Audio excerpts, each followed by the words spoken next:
Pues vamos a cambiar de tema y lo decíamos hace un rato, muy temprano, diciendo que íbamos a conversar sobre lo que está sucediendo allá en Estados Unidos, en estas protestas pro-palestinas en las universidades más importantes de los Estados Unidos y por supuesto que se van reflejados ya aquí en nuestro país, lo decíamos el fin de semana, que ya en la UNAM también hay estas manifestaciones y bueno, para platicar de todo esto nos acompaña Nidia Catán, ella es periodista, historiadora, experta en la historia del Holocausto nazi. Muchas gracias, Nidia, por estar aquí con nosotros. Gracias, muchas gracias, Emilio. Nadia, ¿verdad? Dije Nidia. Nadia Catán, perdón. Y Raquel Saed, socióloga, maestra en comunicación y en estudios de Estados Unidos, especialista en política y medios allá en Estados Unidos. Entonces, platiquemos de lo que está pasando allá.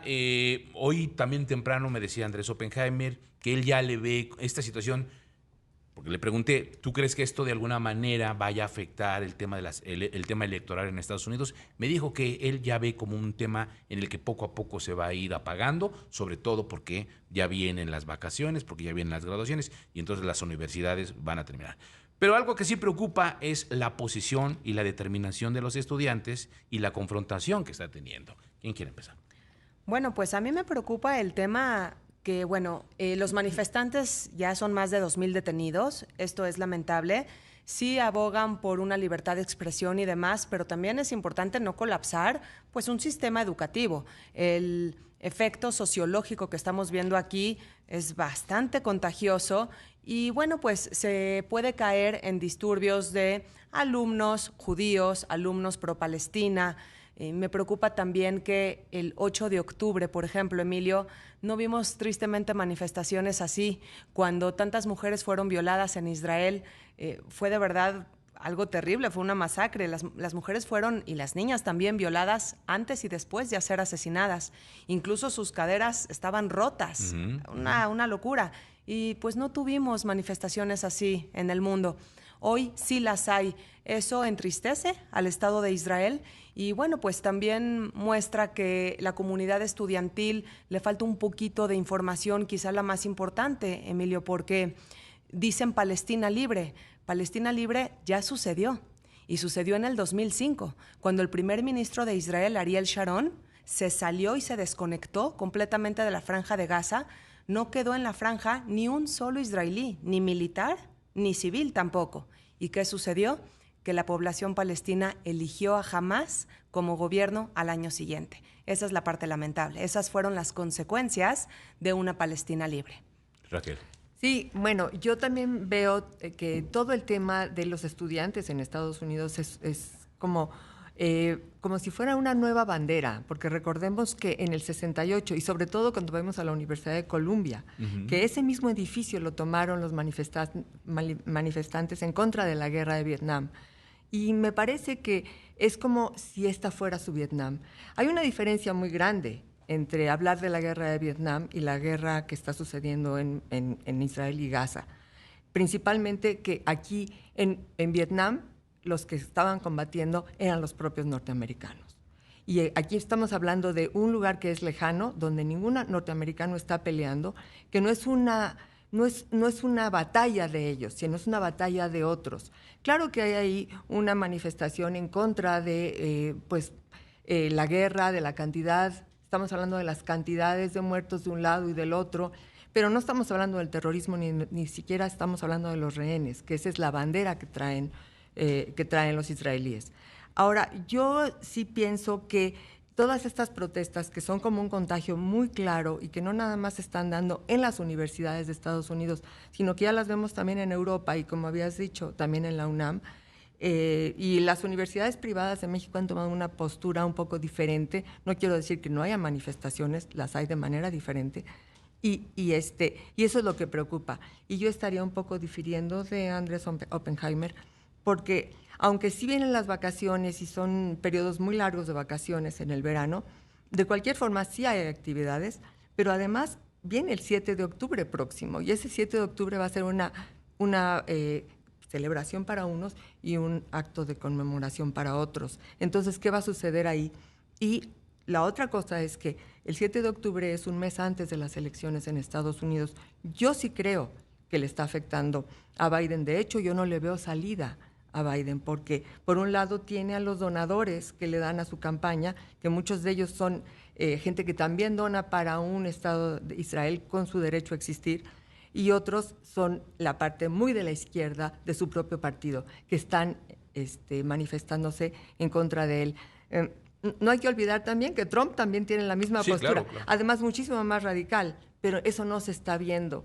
Y aunque creo que el más afectado va a ser Biden, Trump tiene la postura muchísimo más radical, es lo que quisiera yo Ahora, algo apuntalar. que me gustaría poner en la mesa es que hay un problema de desconocimiento sobre lo que está pasando, es decir, del movimiento estudiantil, de lo que realmente es esta confrontación entre Israel y Hamas y que se va llevando al pueblo palestino, porque la gente, o en este caso muchos estudiantes, confunden a Palestina con Hamas. Y entonces lo ven como uno solo, como una unidad. Y eso conlleva a que efectivamente en determinado momento no haya mucha simpatía por Palestina, porque repudian a Hamas, ¿no? Claro, y es que hay muchos elementos que comprender, pero lo que sucede es que nadie quiere clases de historia. Es más fácil salir y manifestarse y unirse a este contagio colectivo de emociones y ser parte de algo verdaderamente histórico. Pero sería interesante que todos estos estudiantes mejor entren a sus salones de clase, analicen el conflicto palestino-israelí con todos los, vamos a decir, argumentos que tienen ambos pueblos, porque ambos pueblos tienen argumentos muy válidos, y que realmente propongan una solución. Ahí van a encontrar un nudo muy difícil de deshacer, Emilio. Ejemplo, lo que comentábamos hace rato, que en el 2005 ya hubo una desconexión. Ya se intentó por ese lado y fracasó. Y si nos vamos hasta 1947, cuando esta tierra es pues una colonia británica y la ONU decide dividirla en dos, un estado árabe y un estado judío. No existía una Palestina como tal, como país, era una colonia británica. Y entonces nos preguntamos, bueno, ¿Palestina de quién era? ¿De árabes o de judíos? Y la respuesta es de ninguno. Era una colonia británica, que se pasa el tema a la ONU, se hace una votación y se decide que se divide el territorio en dos. El pueblo judío decide declarar un estado y el pueblo árabe, junto con 5 países árabes vecinos, deciden atacar al recién creado Estado de Israel. Y paulatinamente, con el paso de las décadas, han optado por un terrorismo. El terrorismo que ha llevado al Estado de Israel a implementar medidas de seguridad que, por supuesto, afectan la libertad y la dignidad de los palestinos. Ya planteándolo de esa manera, nos damos cuenta que el tema es complicado, así que manifestarse pues sería una solución muy sencilla. Ahora, ¿cuál es la posición, Raquel, de Estados Unidos? ¿Cuál tendría que ser en este momento? Bueno, en este momento el presidente Biden está tratando de presionar que haya un alto al fuego, o por lo menos lo que le llaman el ceasefire, y esto básicamente para poder tener espacios de negociación, para poder tener estos lapsos para negociar. Y los ha habido. De hecho, ahorita no hay un ceasefire, pero la negociación está por darse. Sin embargo, hay que tomar en cuenta que el gobierno de Netanyahu tiene a la ultraderecha pues moviendo muchas de las aristas del tema, y eso también afecta, ¿no? Entonces, Netanyahu no ha sido muy, digamos, correspondiente con lo que le está diciendo Biden, por eso es que digo que le puede afectar a Biden. Y por el otro lado se ha puesto muy en su papel de que nosotros vamos a seguir adelante hasta el último punto. Y esto es donde refuerza la malentendida postura de qué es un genocidio, porque eso no es un genocidio, es una guerra. Y también, ¿esto no es un genocidio? Esto no es un genocidio. O sea, 34,000 muertos no es un genocidio. No es un genocidio, porque si nos vamos a las definiciones y de dónde surgió el concepto del genocidio, y nadie también lo debe de saber, pero esto surgió en 1948, en 47, fue justo después de que se declaró la independencia del Estado de Israel, y en ese momento había un abogado que venía durante el Holocausto, y él mismo funda una organización que se llama la Organización del Genocidio, no recuerdo ahorita pero las siglas son CCP, algo así, y en este caso dijo, el genocidio es cuando se trata de eliminar un pueblo solamente porque es un pueblo. no porque hay una guerra, no porque haya un conflicto, simplemente porque ese es el pueblo. Y tiene 5 aristas ahí. Estaría interesante que los que se manifiestan vayan a las definiciones. Yo me manifiesto por las definiciones. Lo mismo que el concepto de sionismo, porque muchas veces están atacando a los judíos. Incluso han atacado hasta Claudia Sheinbaum, ¿no? Por judía. Dicen, es que es muy sionista. No, yo lo he visto. Pero el sionismo no es una forma de racismo, ni mucho menos. El sionismo es simplemente, de hecho es una declaración que está definida lo pueden encontrar en cualquier enciclopedia, que es el derecho y la búsqueda del pueblo judío a tener un Estado propio. Simple y sencillo. Nada de esto de que se atacan, de que si quieren acabar con el otro pueblo. Yo creo que esos 2 conceptos, aparte de muchos otros, sería muy interesante definir. Y por eso es que me manifiesto a partir de eso. Permítame, Nadia, Raquel, ir al corte. Vamos a la pausa, seguimos platicando, tenemos todavía otro bloque. Vamos al corte y regresamos para seguir platicando de este tema. @QTF. Volvemos. Regreso a través de QTF. Gracias por continuar con nosotros. Nadia Catán, Raquel Saed, platicando el día de hoy con nosotros sobre pues de cómo entender todas estas protestas masivas allá en las universidades de Estados Unidos y la situación que se está viviendo en Medio Oriente. Y una de las cosas que platicábamos, Nadia, era si Israel tendría la capacidad, pues prácticamente, de desaparecer Palestina. Si lo quisiera hacer, lo haría, es lo que me dijiste, pero no es la intención. No, no es la intención. Israel tiene la capacidad militar de terminar con la vida de 2 millones de palestinos en Gaza. Sin embargo, estamos hablando una cifra dada por Hamás, que hay que ponerla en duda, desde el hecho de que viene de una organización terrorista. Pero bueno, ellos están hablando de más de 30,000 muertos. Puedo decir, sin temor a equivocarme, que estamos hablando de que Israel puede terminar con Hamás. Puede terminar con los palestinos si lo quisiera, pero no quiere hacerlo. Por eso hay una entrada del ejército vía terrestre para tratar de hacer operaciones más dirigidas. Ojalá tuviéramos también estas manifestaciones por las personas que están secuestradas, que incluso son niños, personas de la tercera edad. No hay manifestaciones de eso en el mundo. Y es ahí donde Israel se siente profundamente decepcionado. Hay una frase que parece que todo lo resume. Si el Estado de Israel, si jamás bajara las armas, pues se terminaría la guerra, como sucedió con Jordania o como sucedió con Egipto.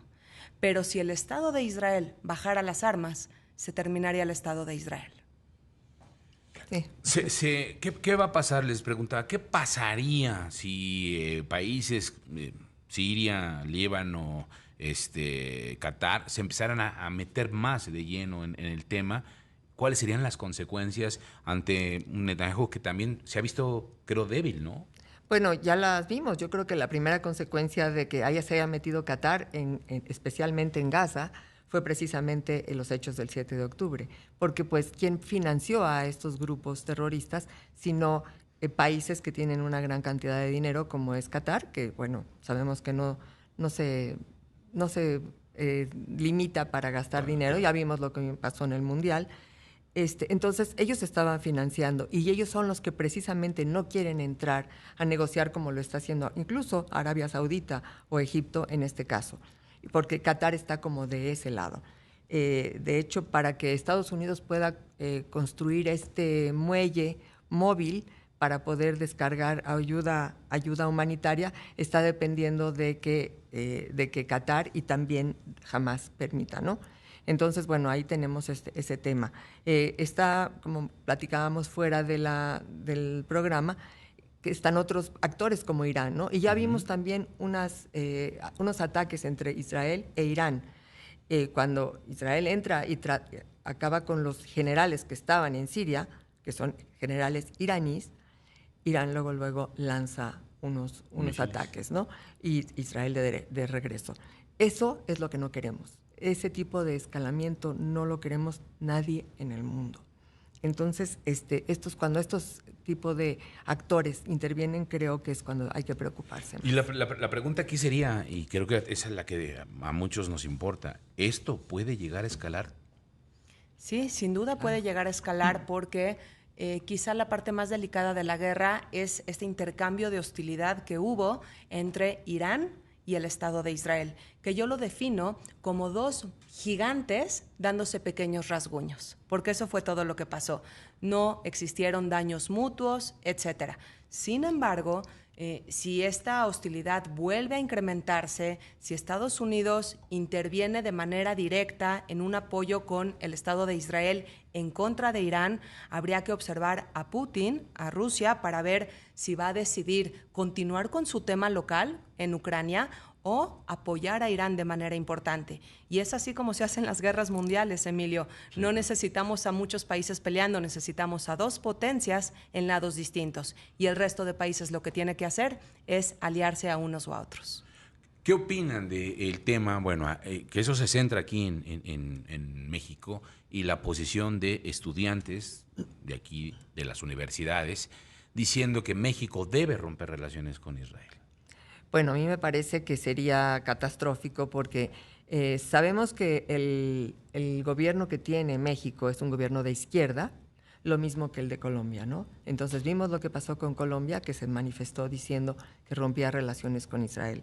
Yo creo que sería un gran error. México tiene relaciones comerciales de libre mercado con Israel desde el tiempo de Zedillo. Y acabar con eso, pues sería acabar con muchas cosas que le puede beneficiar a México, no solamente a Israel. Creo que beneficia más a México esta relación que a propio Israel. Pero sería la postura, lo que hace es que otros gobiernos de izquierda lo pudieran hacer, y podríamos estar hablando de Chile, por ejemplo, no sé si de Brasil, ¿no? Entonces, eso sería como buscar que estuviera sucediendo lo mismo que está sucediendo con las universidades y los estudiantes que se manifiestan en temas de gobiernos de Latinoamérica. Creo que no sería muy conveniente, pero yo espero que este gobierno no lo haga. Sí. Y quisiera agregar también que no hay que caer en temas absurdos. Ejemplo, hay manifestantes que dicen rompamos relaciones con el Estado de Israel en todos los aspectos. Si se rompen vínculos económicos, bueno, pues hay que asumir cada quien las pérdidas, pero también hay que dejar de utilizar en nuestra vida cotidiana todo lo que proviene del Estado de Israel, que muchas veces ni siquiera estamos conscientes de eso. Pero invitaría a todos los manifestantes a que quiten, por ejemplo, el Waze de su celular, porque es un invento israelí.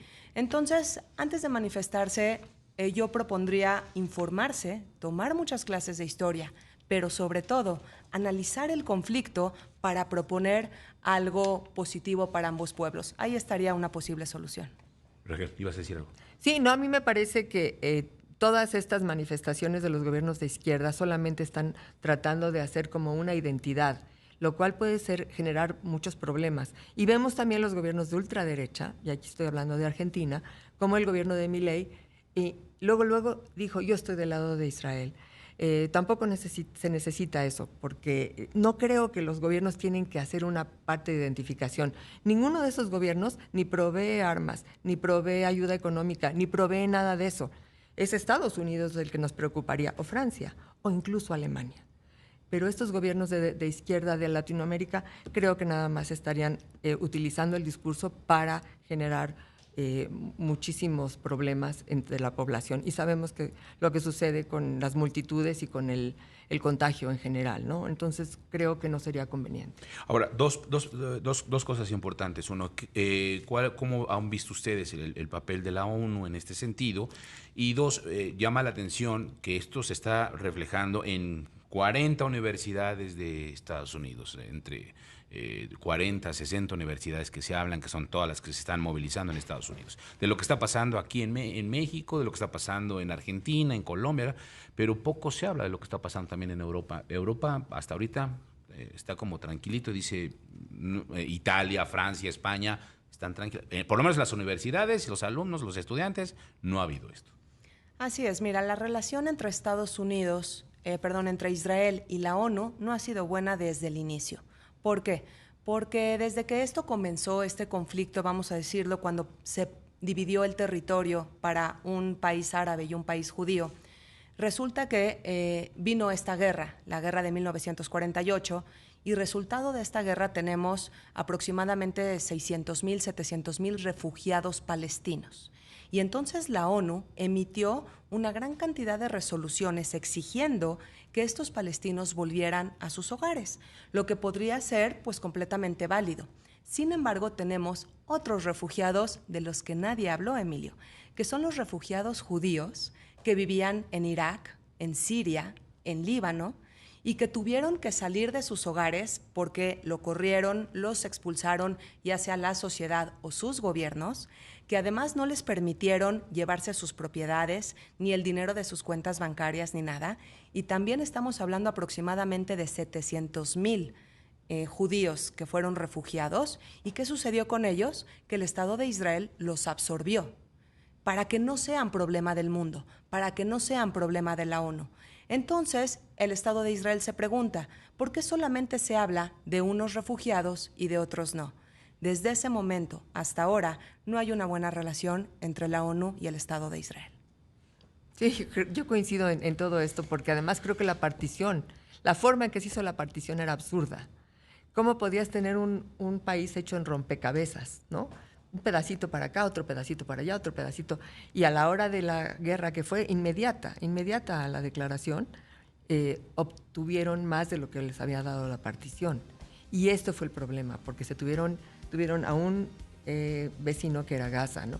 Déjenme ir a la pausa y regresamos para cerrar el tema con Nadia Kattan y Raquel Saed. Volvemos después del corte. Estamos de regreso a través de QTF platicando sobre el tema es de las protestas en las universidades de Estados Unidos contra la guerra de Israel en Gaza, o la situación, no la guerra de Israel, la guerra entre Israel y Hamas, no Palestina, más bien.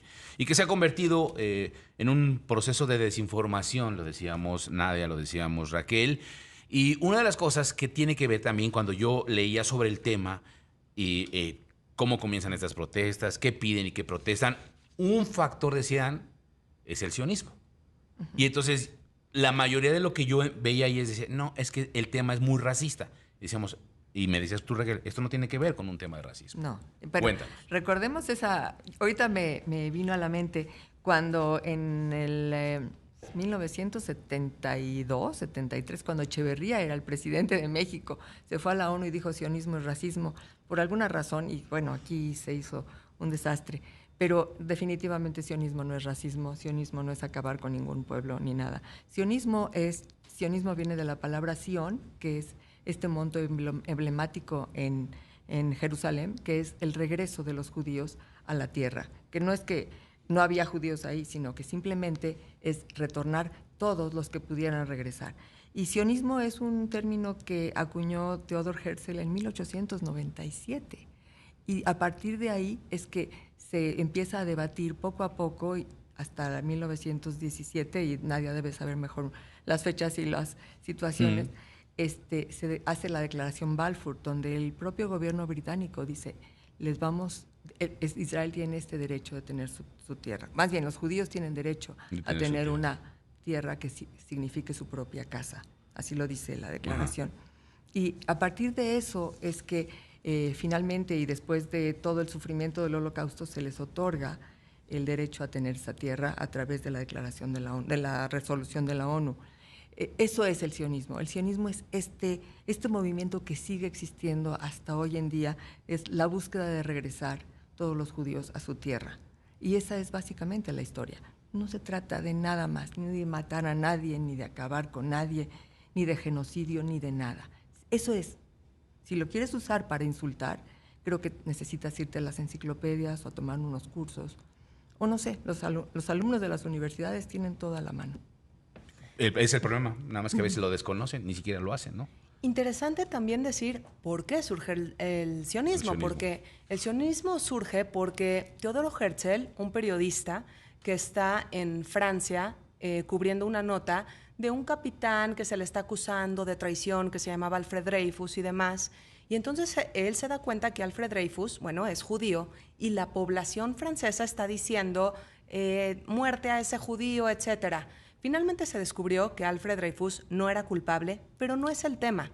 El tema es por qué sale el tema o la importancia de que si es judío o no. Es como si nosotros cada vez que anunciamos sobre un secuestrador en los noticieros de México, mencionamos ¿De qué religión es? Exacto, si es católico, apostólico o cristiano, ¿eso qué importa? ¿Qué importa? Exactamente. ¿No? Entonces, ¿qué dice Teodoro Herzl?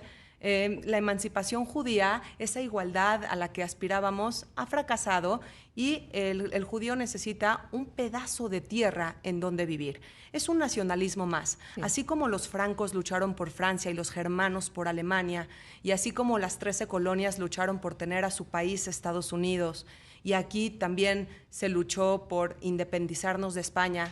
Bueno, ¿por qué los judíos no iban a tener su propio Estado? ¿Y en dónde pusieron la mirada? En un pedacito del Imperio Otomano, porque pertenecía al Imperio Otomano en aquel tiempo, que no la pusieron ahí por mero azar. 1000 años antes de la era cristiana, ese pedacito de tierra no se llamaba Palestina. Jesús, por ejemplo, no nació en Palestina. Decir eso es un anacronismo total. Totalmente. Jesús nació en Judea. ¿Y por qué se llamaba Judea, esta provincia romana? Bueno, porque era el lugar de los judíos, en donde estaban los judíos. Entonces, bueno, era una tierra que ahí estaban, que hay muchísimo dato arqueológico, prueba arqueológica que comprueba la presencia del pueblo judío en esta tierra, nada más y nada menos que 1000 años antes de la era cristiana. ¿Para dónde va? ¿Para dónde va la situación? Así iniciamos y así me gustaría que termináramos. Decíamos al principio, que decía Andrés Oppenheimer, que él no le ve ya como mucho futuro, obviamente por lo que viene de las fechas que se van a presentar, que esto no va a afectar las elecciones en Estados Unidos, pero también, bueno, poniendo lo que escucho con ustedes aquí en la mesa, creo que es una situación que todavía va a dar mucho de qué hablar y que todavía seguramente lo que resta de mayo, lo que viene de junio, julio y a lo mejor todo el año, ojalá que no, pero ¿qué ven ustedes? Yo sí veo que hay que sí va a seguir esto, como te decía, vienen las vacaciones, pero también hay actividades en las universidades. Pero lo que más les va a afectar a un grupo grande de las universidades es que sus graduaciones se están cancelando en muchos casos. Y esto les afecta muchísimo porque todos quieren sacar el birrete y todos quieren hablar y decir sus valedictorians y todas estas cosas que suceden en las graduaciones, porque son situaciones paradigmáticas en las vidas de cada uno de ellos. Esto sí los va a dejar un poco lastimados, ¿no? Y yo creo que todo el discurso que se está diciendo hoy en día, atacar a Biden porque está apoyando a Israel, o por ejemplo en las universidades, por ejemplo en la Universidad de Yale, que es una corporación, parte del dinero se va a diferentes cosas que ellos eligen. Y los alumnos ahora quieren observar si algo de ese dinero no se va a apoyar a Israel, ¿no? Eso es lo que quieren hacer. Creo que esto va a seguir. Además hay mucha inversión. Me parece muy interesante ver que las tiendas de campaña que vemos en Columbia o en UCLA incluso, que fue la última y además donde hubo más problemas, ahí las tiendas de campañas todas son igualitas. ¿Y de dónde han conseguido tantas banderas palestinas? Yo creo que sí hay una intervención económica por parte de algunos actores que... ¿Tú crees que Qatar también puede estar detrás de eso? eso? Sí, definitivo, yo creo que sí. No, bueno, no lo puedo asegurar. No, pero me imagino que actores como ellos, ¿no? Sí. Yo pensaría que sí. Tampoco quiero jugármela en contra de un país, ¿no? Pero yo creo que sí. Y yo no creo que esto va a acabar pronto. Yo creo que va a afectar las elecciones. Las elecciones tienen varios temas que van a tratar. Entre ellos, la migración es uno muy importante, el tema de la economía, el tema del aborto, son varios temas culturales y así, y también el de relaciones exteriores, que es el tema de las guerras, sobre todo porque se está dando dinero para Ucrania y también para Israel, y también, por cierto, para Taiwán, que lo acaban de pasar ese presupuesto. Entonces los alumnos de las universidades no están tan contentos con eso. ¿Y qué beneficio hay con colapsar, Emilio? Es decir, de las universidades salen las mejores investigaciones, los mejores resultados. ¿Qué se consigue con manifestarse? Solamente colapsar. Con una manifestación colapsas un sistema educativo, colapsas un sistema vial. No es la mejor manera de proponer una solución. Si realmente, como te comento, quieren aportar al tema, que se metan a los salones de clase y que encuentren la solución a este nudo tan tremendo que no lo han podido deshacer ni presidentes ni primeros ministros, tanto internos como externos del conflicto. Es bastante complicado. A ver, nos quedan 2 minutitos y me llama la atención esto. A ver, ¿quién podría, o sea, me queda claro que hay mano negra en estas movilizaciones de estudiantes, ¿no? Porque pues, siempre es como la parte más débil meterse por los estudiantes. Todo. ¿Quién ganaría? O sea, ¿quién gana en este momento metiéndose de esta manera? ¿Quién podría ser el gran beneficiario de esto? Yo te puedo decir que el gran beneficiario ha sido Palestina, o sea, el gobierno de Palestina en general, debido a que, aunque hayan tenido más muertos, han tenido la opinión pública a su favor. Y todo lo que Israel había construido a lo largo de todos estos años, desde que es un país independiente, ha ido hacia abajo, al grado de que ellos tienen que estar diciendo es que Israel tiene el derecho a defenderse a sí mismo.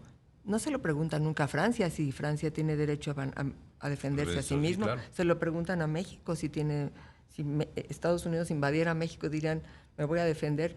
¿México tiene derecho a defenderse? Nunca lo cuestionarían. En cambio, se cuestiona si Israel tiene el derecho a defenderse.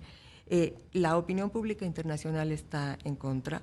Vemos que las manifestaciones también ayudan a eso. La narrativa que se está construyendo, porque no son narrativas tan reales, sino construidas, también contribuyen a eso.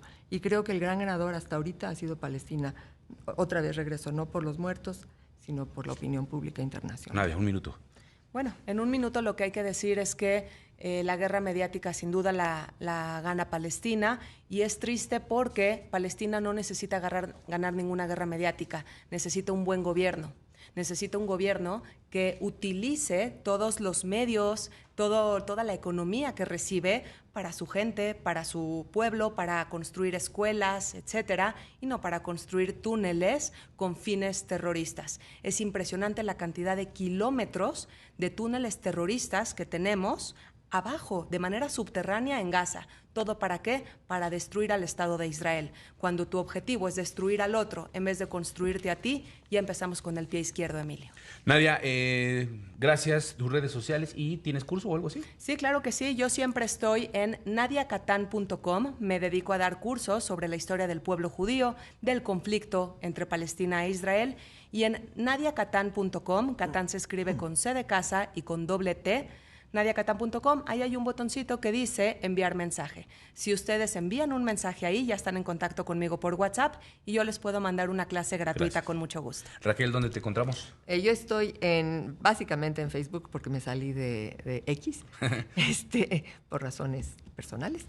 Así que me buscan por Raquel Saez Grego y estoy ahí y me pueden mandar mensajes. Pues ambas, muchísimas gracias. Gracias por haberse tomado el tiempo de venirnos a explicar detalladamente todo este asunto. Gracias por estar con nosotros.